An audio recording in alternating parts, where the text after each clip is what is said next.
Assalamualaikum warahmatullahi wabarakatuh. Selamat malam. Di sini kami akan mempresentasikan makalah kami yaitu prediksi curah hujan di Kota Medan menggunakan metode backpropagation neural network. Pertama-tama saya akan memperkenalkan diri saya sendiri. Saya adalah Resia Kazafagila dengan NIM 211401095. Adapun kawan saya yaitu Regi Arauna Ritonang dengan NIM 211401070, dan ada juga kawan saya Revo Prawilas lain yaitu dengan NIM 211401107.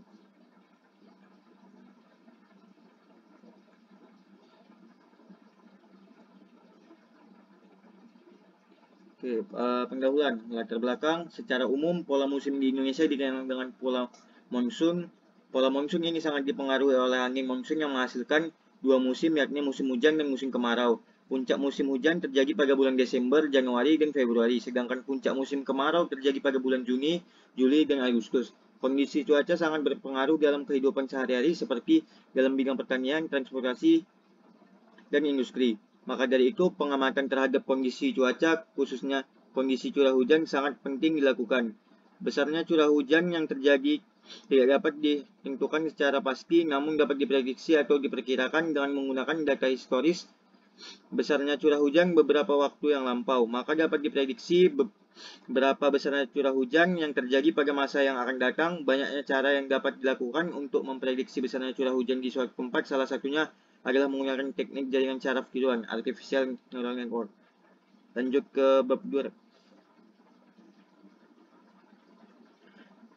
Neural network atau jaringan saraf tiruan adalah paradigma pengolahan informasi yang terinspirasi oleh sistem saraf secara biologis seperti proses informasi pada otak manusia. Elemen kunci dari paradigma ini adalah struktur dari sistem pengolahan informasi yang terdiri dari jumlah besar elemen pemrosesan yang saling berhubungan. Neuron bekerja serentak untuk menyelesaikan masalah tertentu.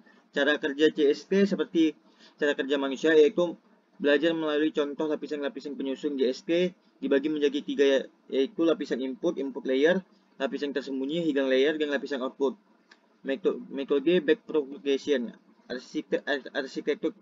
Arsitektur backpropagation merupakan salah satu arsitektur jaringan saraf tiruan yang dapat digunakan untuk mempelajari dan menganalisis pola data masa lalu lebih tepat sehingga diperoleh keluaran yang lebih akurat dengan kesalahan atau error minimum.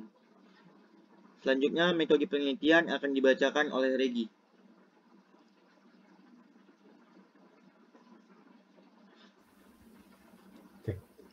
Baik, untuk metode penelitian yang kami gunakan pada penelitian kali ini, ya sebelumnya itu penelitian ini bertujuan itu untuk memprediksi curah hujan di Kota Medan menggunakan metode backpropagation. Jadi metode penelitiannya itu atau pendekatannya itu ya backpropagation itu sendiri. Kemudian kami ingin mengetahui apakah dengan metode tersebut dapat memprediksi curah hujan di Kota Medan dengan akurasi yang lebih baik. Untuk mencapai itu, kami melakukan pengujian menggunakan data sekunder curah hujan bulanan Kota Medan pada tahun 1997 sampai 2012. Nah, data ini bersumber dari BMKG Stasiun Polonia Kota Medan.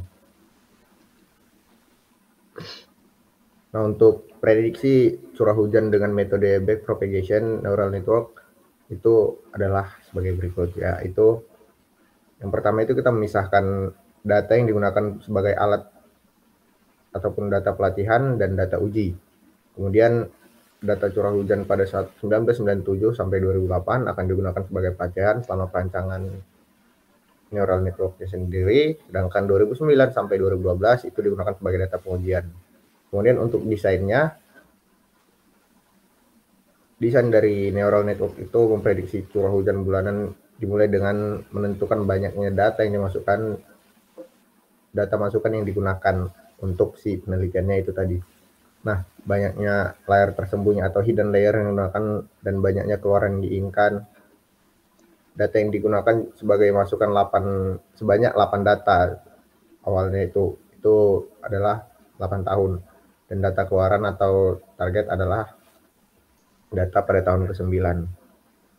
Sebagai contoh itu data tahun 1997 sampai 2004, kemudian mengeluarkan target 2005 untuk mengatasi curah hujan pada tahun ke-10, maka dapat memasukkan data merupakan tahun kedua sampai 2000 sampai tahun ke-9 untuk mendapatkan outputan yaitu tahun ke-10. Nah, demikian seterusnya sampai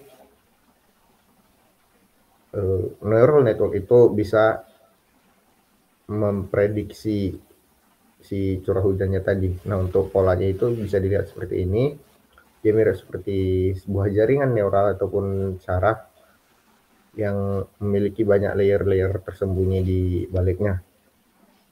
Yang mana itu pada ujungnya akan mengkerucutkan menjadi sebuah outputan khusus atau yang bisa dilihat oleh user ataupun pengguna nantinya. Nah, untuk pengenalan pola itu dilakukan dengan cara menyesuaikan nilai bobot. Penyesuaian nilai bobot ini akan terjadi apabila error yang dihasilkan mencapai target error. Error dihitung setelah tahapan forward propagation. Apabila error lebih besar dari target error, maka pelatihan akan terus dilanjutkan tahap backward propagation sampai error yang dihasilkan itu mencapai target. Jadi selagi dia errornya masih belum mencapai target, maka dia akan selalu melakukan si prosesnya itu. Dan kemudian tahap selanjutnya itu adalah melakukan pengujian dan prediksi. Pengujian dilakukan bertujuan untuk mengetahui tingkat keakuratan sistem neural network ataupun JST yang telah dibuat dalam memprediksi data curah hujan pada tahun tertentu. Sedangkan prediksi bertujuan untuk memprediksi data curah hujan yang akan datang. Nah, untuk hasil dan analisa itu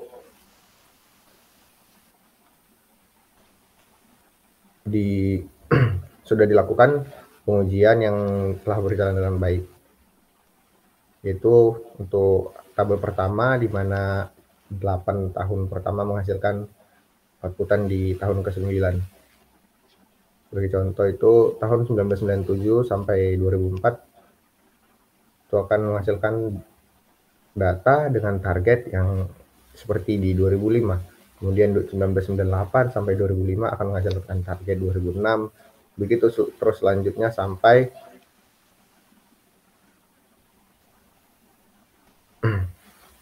semua data itu sudah diproses. Itu sampai 2008. Nah, untuk fungsi sigmoid itu sendiri adalah fungsi asimptotik atau tidak akan pernah mencapai 0 ataupun 1, maka transformasi datanya hendak dilakukan pada interval yang lebih kecil yaitu 0,1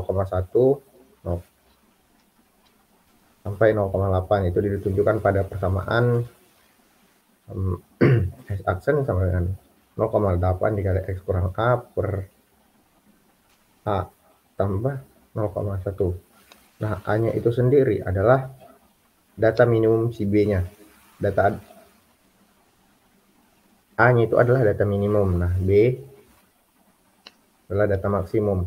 X adalah data yang akan dinormalisasi. Dan X aksen adalah data yang telah ditransformasi. Kemudian untuk dari data-data itu, kemudian kita bisa dapatkan hasil-hasil normalisasi dari data-data yang sebelumnya sudah kita input. Dan di tabel 2A, data hasil normalisasi dari tahun 1997 sampai 2004 dengan target 2005. Kemudian di 2B ada hasil normalisasi untuk 98 sampai 2005 dengan target 2006. Begitu selanjutnya sampai data normalisasi di tahun 2000 sampai 2007 yang menghasilkan data dengan targetnya itu 2008. Nah, setelah data dinormalisasi, maka akan digenerate nilai bobot input ke hidden awal, bias input ke hidden, bobot hidden ke output, dan bias hidden ke output. Data bobot digenerate secara acak antara 0 sampai dengan 1. Bisa kita lihat tabel 3 menunjukkan hasil generate nilai bobot, yang mana tabel 3 itu berisi bobot input ke hidden awal, kemudian bias input ke hidden, bobot hidden ke input, dan yang terakhir itu ada hasil terakhir yaitu bias hidden ke output. Nah, untuk tahap selanjutnya adalah proses training. Untuk proses training ini akan dilanjutkan oleh teman saya Repo Prawira Silaen. Oke, terima kasih. Untuk tahap selanjutnya adalah proses training, di mana proses training ini dilakukan sampai error yang dihasilkan sesuai atau lebih kecil dari target error. Di sini ada gambar 2 merupakan grafik penurunan kuadrat error hasil training dengan target error 0,01 dan jumlah hidden layer 6. Jadi pada gambar 1 ini dapat dilihat bahwa penurunan kuadrat error berhenti dan mencapai target error 0,01 dengan jumlah literasi sebanyak 66 proses training akan memperbaiki bobot nilai random. Hasil bobot yang telah diperbaiki melalui proses training ditunjukkan pada tabel 4. Dapat dilihat bahwa semua nilai bobot telah berubah. Di sini ada tabel 4 nilai bobot hasil training. Lalu setelah tahap training, tahap berikutnya adalah pengujian. Tahap pengujian ini digunakan untuk menguji validasi data yang telah dilakukan pada proses training dengan memasukkan data baru yang belum pernah dilatih sebelumnya untuk mengetahui keakurasian dari sistem yang telah dibuat. Ini ada data tahun 2019 sampai 2012 digunakan sebagai data pengujian. Pengujian dilakukan dengan menyariasikan jumlah hidden layer dan memvariasikan nilai target error. Dapat dilihat pada tabel 5. Sini ada hasil pengujian dengan target error 0,01, lalu ke tabel 5B. Di sini ada hasil pengujian dengan target error 0,008. Lalu kita tabel C. Di sini ada hasil pengujian dengan target error 0,0072.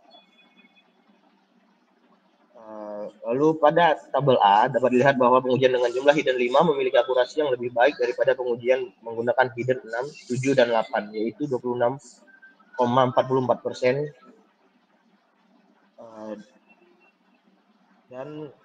Dan jumlah iterasi sebanyak 70 pada tabel 5B. Pengujian dengan jumlah hidden 5 memiliki nilai akurasi yang lebih baik daripada pengujian menggunakan hidden 6, 7, dan 8, yaitu 42,79%. Dan jumlah iterasi sebanyak 160 pada tabel C. Pengujian dengan jumlah hidden 5 memiliki nilai akurasi yang lebih baik daripada pengujian menggunakan hidden 6, 7, dan 8, yaitu 43,27%. Dan jumlah iterasi sebanyak 4.500. Dari ketiga tabel di atas dapat disimpulkan bahwa pengujian dengan menggunakan hidden 5 dan target error 0,0072 memiliki nilai akurasi yang lebih baik dibandingkan dengan pengujian lainnya, yaitu 43,27%. Pada tabel 5 dapat dilihat bahwa target error yang berbeda akan menghasilkan jumlah iterasi yang berbeda pula. Semakin kecil target error, maka jumlah iterasi akan semakin besar. Lalu pada tabel 5 dapat juga dilihat bahwa jumlah hidden yang berbeda, maka jumlah iterasi juga berbeda. Jumlah hidden layer yang lebih besar tidak selalu menyebabkan jumlah iterasi meningkat. Lalu kita ke tahap terakhir, yaitu melakukan prediksi curah hujan untuk beberapa tahun terakhir berikutnya dengan mengambil nilai akurasi tertinggi dan hasil pengujian, yaitu 43,27%. Tahap prediksi curah hujan di Kota Medan menggunakan metode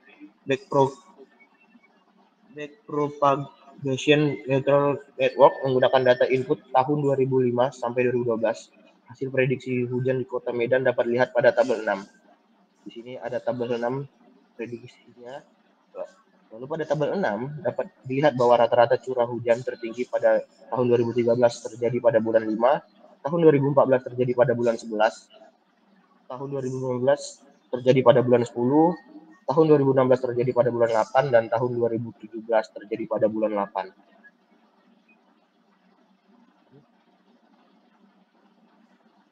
Terus, jadi di sini kesimpulannya, dari hasil penelitian dapat diambil beberapa kesimpulan antara lain.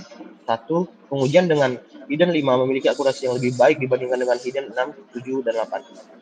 Kedua, nilai akurasi tertinggi didapatkan dari pengujian data dengan jumlah hidden 5 dan target error 0,0072, yaitu 43,27%. Yang ketiga, target error yang berbeda akan menghasilkan jumlah iterasi yang berbeda pula. Semakin kecil target error, maka jumlah iterasi akan semakin besar. Keempat, jumlah hidden yang berbeda, maka jumlah iterasi juga berbeda. Jumlah hidden layer yang lebih besar tidak selalu menyebabkan jumlah iterasi meningkat. Yang kelima, pada hasil prediksi rata-rata curah hujan tertinggi pada tahun 2013 terjadi pada bulan yaitu 315,8. Saya kembalikan ke Resya. Terima kasih Revo. Jadi di sini saja presentasi dari makalah kami. Jika ada salah mohon dimaafkan. Assalamualaikum warahmatullahi wabarakatuh.